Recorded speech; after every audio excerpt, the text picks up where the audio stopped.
a zealous leader, and whose integrity, courage, and tenacity in introducing innovations in HR and OD led to the resolute crafting of programs and systems which ensure that every Kawani honorably serves the country and lives up as Lingkod Bayani. As a hardworking, solutions-oriented, and proactive Director 4 of the Human Resource Policies and Standards Office of the Civil Service Commission, he introduces various initiatives to ensure efficiency and effectiveness. His relentless drive to increase results with broad impact led his former home, CSC Regional Office Number 6, to reap various commendations and recognitions. His span of leadership was officially recognized in 2012 when no less than the Commission conferred the Gawad Katangi-Tanging Pinuno on him as a top-performing CSC executive. He is highly a motivated leader, and he carries out meaningful projects, leads by example, and engages, motivates, and inspires his co-workers and subordinates to welcome challenges and embrace change. Ladies and gentlemen, let's all welcome Director Rodolfo Encajonado.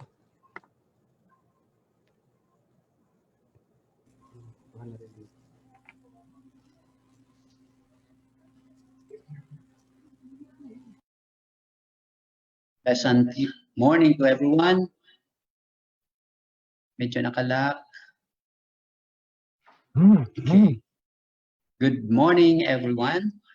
Since this is September, a month to remember, I would like to greet one and all a happy Philippine Civil Service anniversary. I am tasked to discuss with you the CSC initiatives, more particularly in order that we would be able to continue to recover and transitions to the new normal. Well, in spite of the impact of COVID-19 in our personal and professional lives, life has to go on.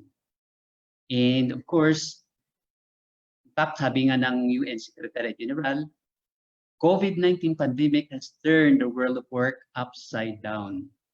But of course, we are lucky in the Philippines because we have a caring government that provides support to its people through the implementation of precautionary measures and support mechanisms to minimize, if not totally eradicate, the spread of COVID-19 in the public sector workplaces. Indeed, hindi natutulog ang Diyos dahil nga marami tayong mga ginagawa para isuportahan ang ating mga kawani sa gobyerno. And of course, the Civil Service Commission, as the central human resource agency of the government, is mindful and aware of the impact of COVID-19, and thus it issued several resolutions and issuances that address the plight of public sector workers. And of course, these issuances actually help the government in minimizing the spread of COVID-19 in public workplaces. Since the inception of COVID-19 in the country, the Commission has been doing its share in promulgating several issuances, and these are CSC,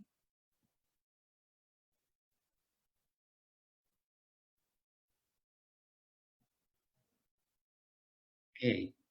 So we have these issuances. First, we have CSC MC8 series of 2020 on the use of leave credits for absences due to quarantine and treatment during the COVID-19.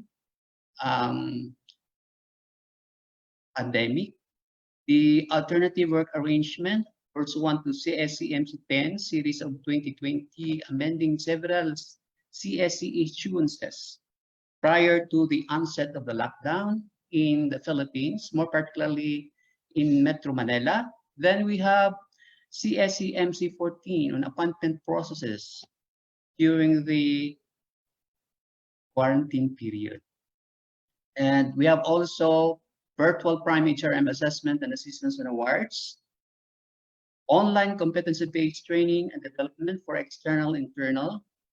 Then we have this internal online registration, appointment, and scheduling system, or ORAS.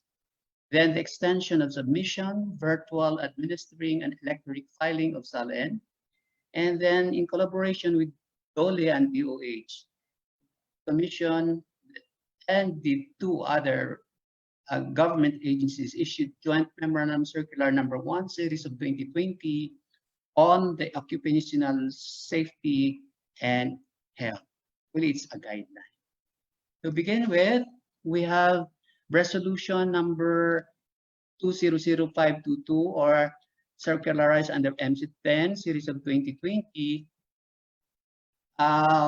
We have set a policy that in case a public official or employee came from official or personal travel from countries with or without localized COVID-19 transmission, or those coming from local travel areas and community quarantine, and those who are performing their official functions who underwent the required quarantine and or treatment shall be considered either on excused absence or on sick leave of absence. And what is the objective of this issuance? Well, to ensure that precautionary measures are adopted in government agencies to avoid the spread of COVID-19 in the public sector workplaces. And of course, to summarize the provisions of MC10, we have the following. We treat absences as follows. And you will note that for those who are required to undergo 14-day quarantine, these are treated as excused absence, except for those who travel abroad on personal basis, or of their personal travel, without securing authority from their head of office or agency or authorized official. Kasi alam nyo naman natin, pag travel abroad, especially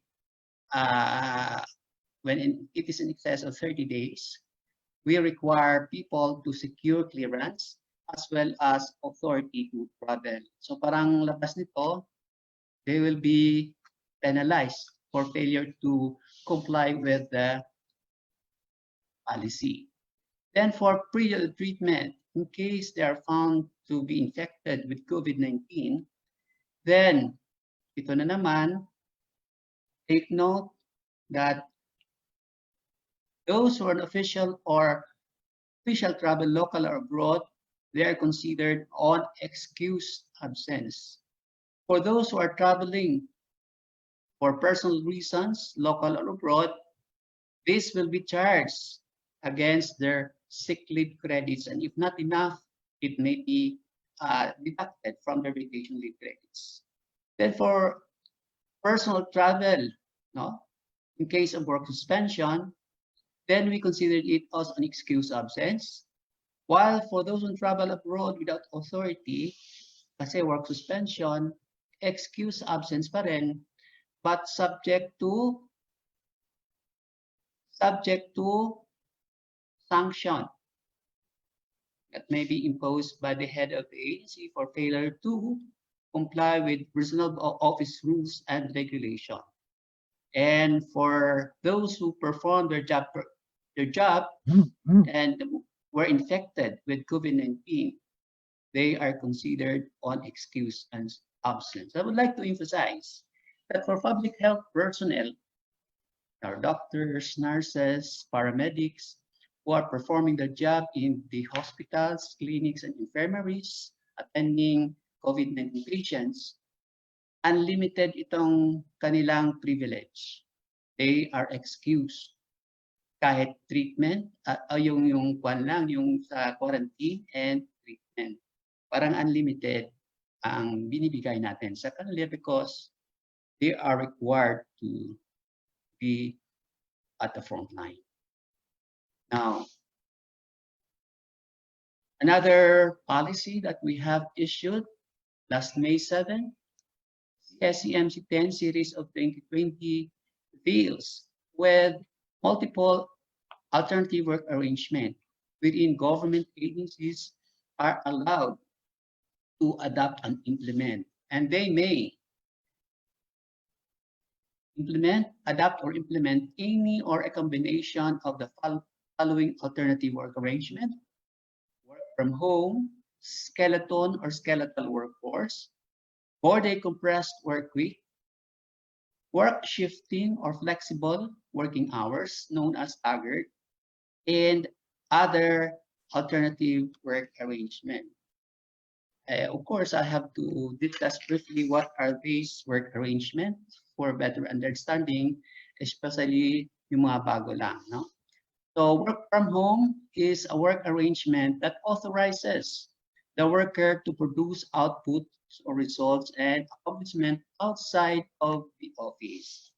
And we have listed several tasks that may be used purposely for work from home arrangement.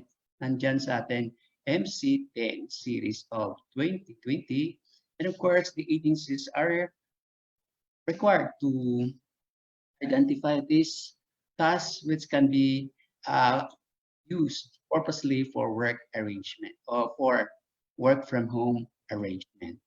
Then we have the skeleton or skeletal workforce, which refers to work arrangement where minimum of the number of employees is required to man the office to render service when full staffing is not possible because of the limitations, particularly on the tinatawag natin ito na nire-require ng IATF is the physical distancing.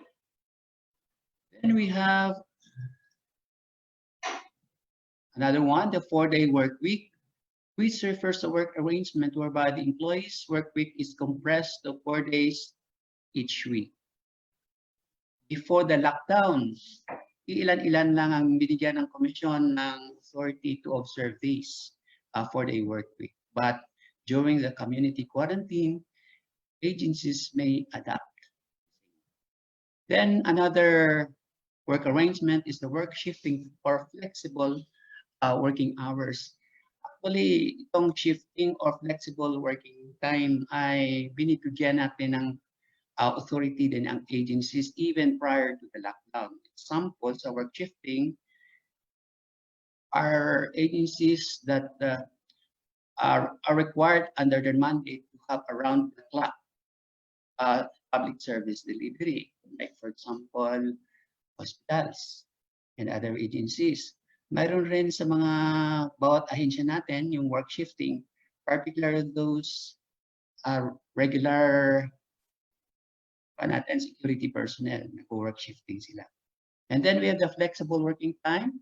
Within only a few have actually used this. But sometime 5 years ago, the Commission has allowed agencies to actually use the flexible working time, depending on their mandate.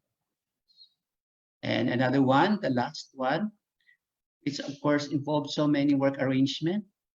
So we call this other alternative work arrangement, which consists of a combination of the above enumerated work arrangement, pwedeng yung work from home with tawag nito, yung compressed work week, yung ating ang skeleton workforce, or other work arrangement appropriate or applicable to the agency's mandate and function, and subject also to the prevailing community quarantine in the area where the agency is located. So the agency shall determine what work arrangement is or are appropriate for them. Ang typical example ito ay because the agency requested us to comment. We have the DPWH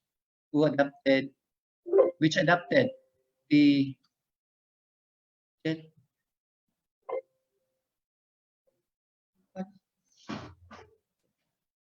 which adopted the sorry adopted the a combination of work from home and the skeleton workforce. 3 days for work from for skeleton workforce and 2 days for work from home. And mayroong batch 1 and 2. And actually, sa kanila, parang hanggang Saturday yung kanilang tour of duty. But of course, 5 days para sa mga set A and set B na mga empleyado. And I would like to present to you the matrix of the alternative work arrangement in different quarantine area based on area classification. Okay, for SAQ, we have the following: work from home and our skeleton workforce for frontline health, emergency services, border control, and critical services. And as I mentioned a while ago, work shifting because it's the nature of the work. And take note also that work from home is mandatory during SAQ. Okay, but as again, I would like to say or emphasize that in agencies where frontline health and emergency services, border control, those delivering critical services, kailangan talaga yung skeleton workforce. And with regard to MSAQ or modified SAQ, ang work arrangement parehas lang sa SAQ kasi yung MSAQ is just a transition of the situation, no? Parang transition period from SAQ to GCQ. Then we have GCQ, wherein the work arrangement are as follows: work from home and skeleton workforce for those frontline health and emergency services, as well as work shifting and depending on the nature of the work. Then we have the modified GCQ, low-risk provinces and highly organized cities and independent component cities. We have the following: combination of 2 or more of the following AWA. Pwede ring isa lang. Work from home, skeleton workforce, 4-day compressed work week, work shifting, flexible or staggered working hours, and other alternative work arrangement. And of course, transitioning to new normal, dapat tayong kalisin ito, but of course, the Commission is preparing to issue one for the guidance of all government agencies. We have the regular work schedule, but agencies should observe social distancing and minimum health standards. And one of the salient features of the circular or MC10 is the requirement for agencies to establish or formulate its agency internal rules and regulation. Bakit natin nire-require? Kasi kailangan klaro yung mga masusunod na dapat nakapasok sa internal rules. The AWA adopted and implemented by government agencies, and that of course which is appropriate para sa kanilang function and kung saan allocate ang kanilang government agencies. Then dapat yung AWA na adopted, they have to provide parameters in the implementation kung ano ang pwedeng work arrangement na i-apply in a particular quarantine classification. Kasi from time to time, nag-iiba yung ating quarantine classification. Just like in NCR, nag-SCQ, nag-MSCQ, nag-DCQ, bumalik sa MSCQ, at ngayon, DCQ. So there must be a clear parameter on the work arrangement to be observed by agencies. And of course, dapat i-include yung task allowable under the work from home arrangement, no? kagaya ng research, no? Sa research natin, sa mga HR responsibilities, even disposition cases. But of course, we are required to observe certain parameters like data protection and security and confidentiality and proprietary information protection and security. Yung sa data protection naman, meron tayong doon, yung Data Privacy Act. At sa confidential and proprietary information, ay kailangan talaga yun, mayroon tayong requirement doon para at least maproteksyonan din ang mga ginagawa ng bawat isa na na-assign doon. Then we have the following items that should also be included in the alternative work or in the internal rules. We have the monitoring of attendance of personnel, monitoring and evaluation of accomplishments, support mechanisms, precautionary measures, benefits and privileges and sanctions. Sa monitoring of attendance, depende yun sa policy na gagawin ng agency, more particular those who adopted the work from home. And kagabit dito yung monitoring and evaluation of accomplishments. Kasi sabi natin kanina, yung work from home is an output-oriented alternative work arrangement. And indeed, there is a need for us or for the agency concerned to make it clear dun sa ating internal guidelines, no? Kasi if you'll note that under the SPMS, sa second phase or second stage, the immediate supervisor is required to monitor the accomplishment of the subordinates, and during the monitoring, the IS may also consider providing coaching services to the subordinate. And thus, kita natin kung may mga HR gaps, pwede siyang mag-recommend. Sabi ko nga isa, yung coaching. Or maybe, pwedeng i-adjust yung targets, especially that there is disruption of public service delivery, hindi tayo makapunta ng 5 days a week sa ating opisina. So, of course, it will greatly affect the accomplishment, the performance of the employee as well as the office. And so, pwedeng i-adjust yung targets, but of course, the IS should recommend it to the performance management team, and the performance management team assess and recommend for approval of the head of the agency. Then we have the support mechanisms. Marami itong pag naka-work from home, there is a need really for the agencies to provide support, like for example, yung provision of the communication equipments, and computer, laptop, etc. No? Pati na yung siguro yung expenses incurred, in the performance of job while on work from home arrangement using their internet providers, or may mga fee yan eh. So, siguro baka sumubra na yung expenses. Then, precautionary measures. Sa support mechanism, meron pa rin transportation services for people who are required to work on skeletal workforce at iba pang mga support mechanisms. And we have precautionary measures. Before resumption of work, the agency is required to disinfect yung opisina, and of course, the regular disinfection thereafter. Kasi gagawin itong regular measure in order to protect people working in the office. Then benefits and privileges, providing our people with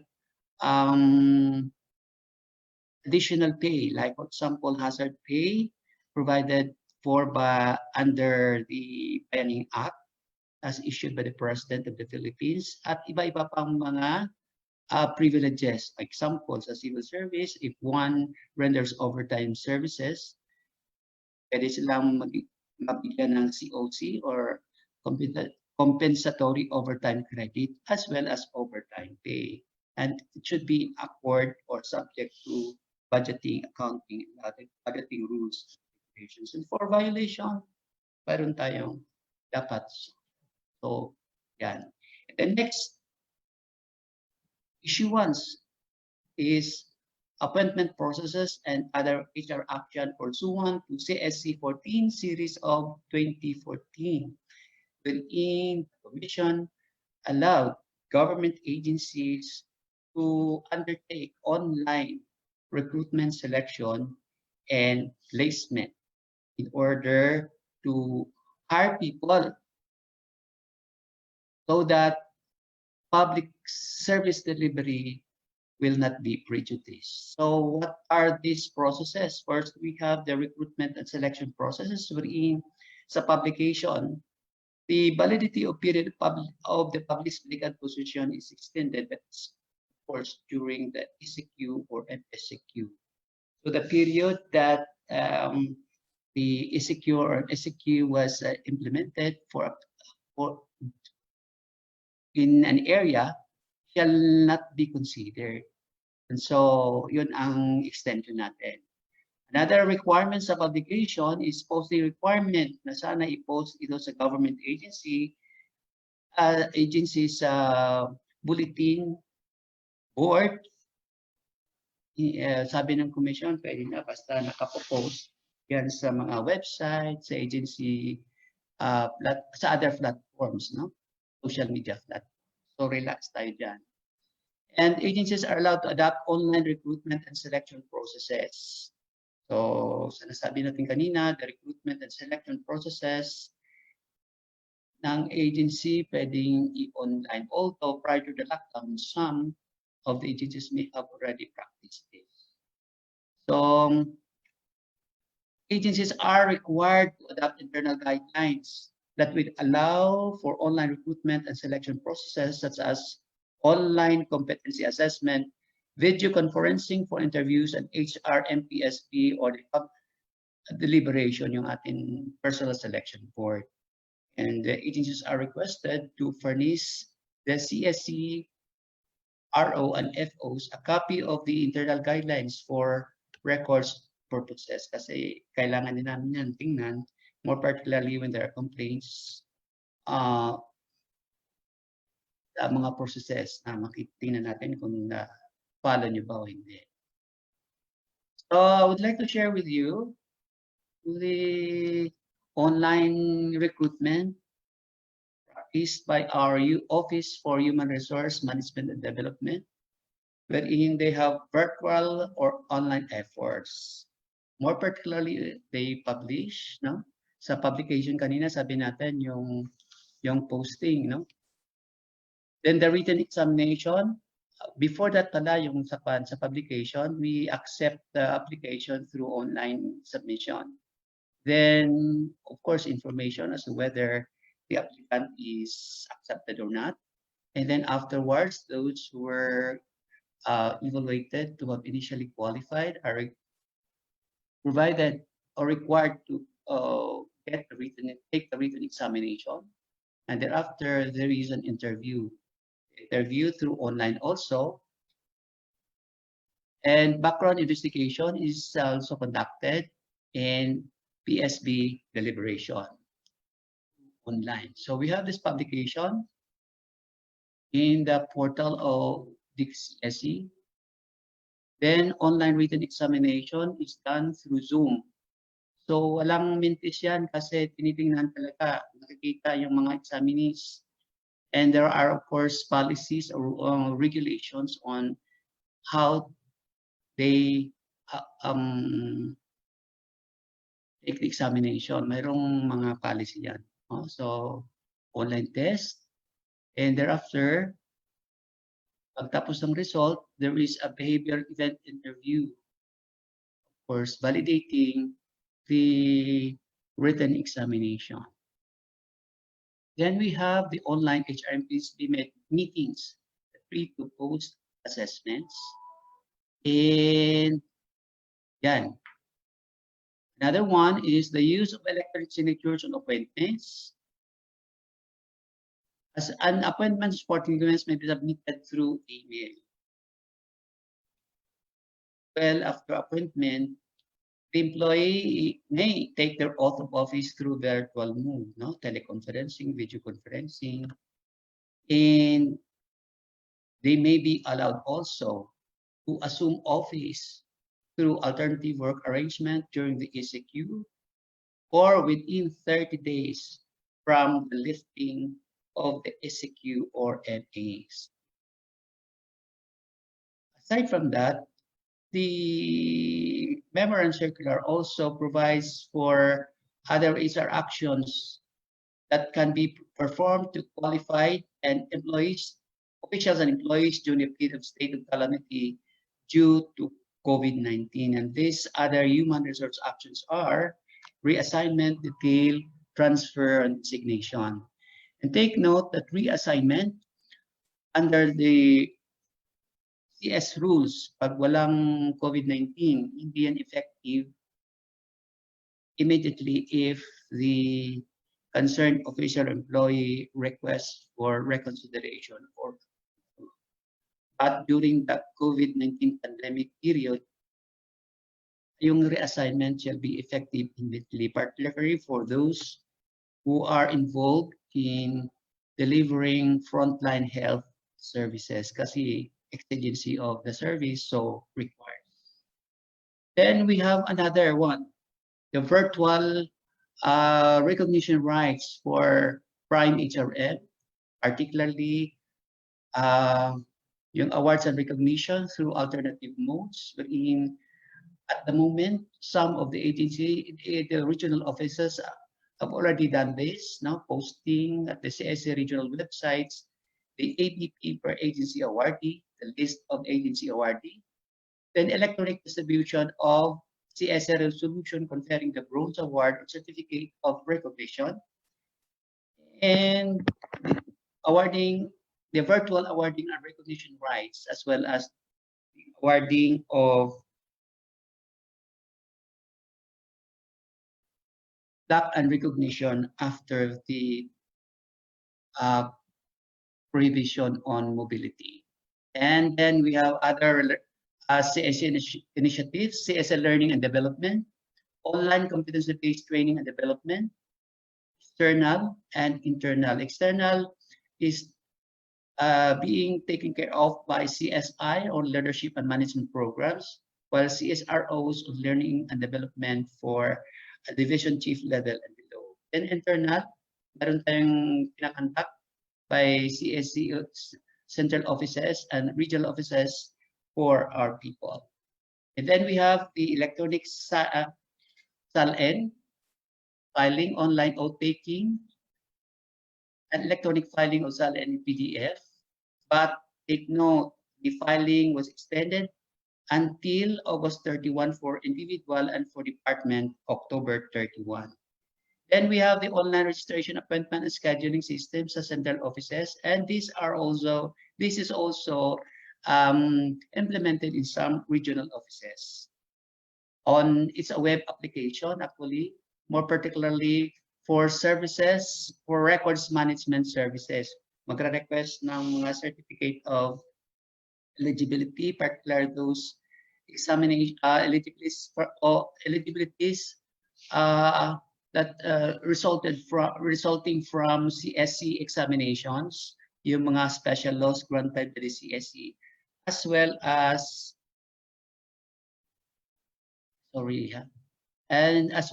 other documents or service records, and purpose to prevent the spread of COVID-19 in workplaces and to observe the safety and health standards. And the last is in collaboration with UOH and DOLE, the commission issued, the three agencies issued guidelines on occupational safety and health standards. And the salient feature is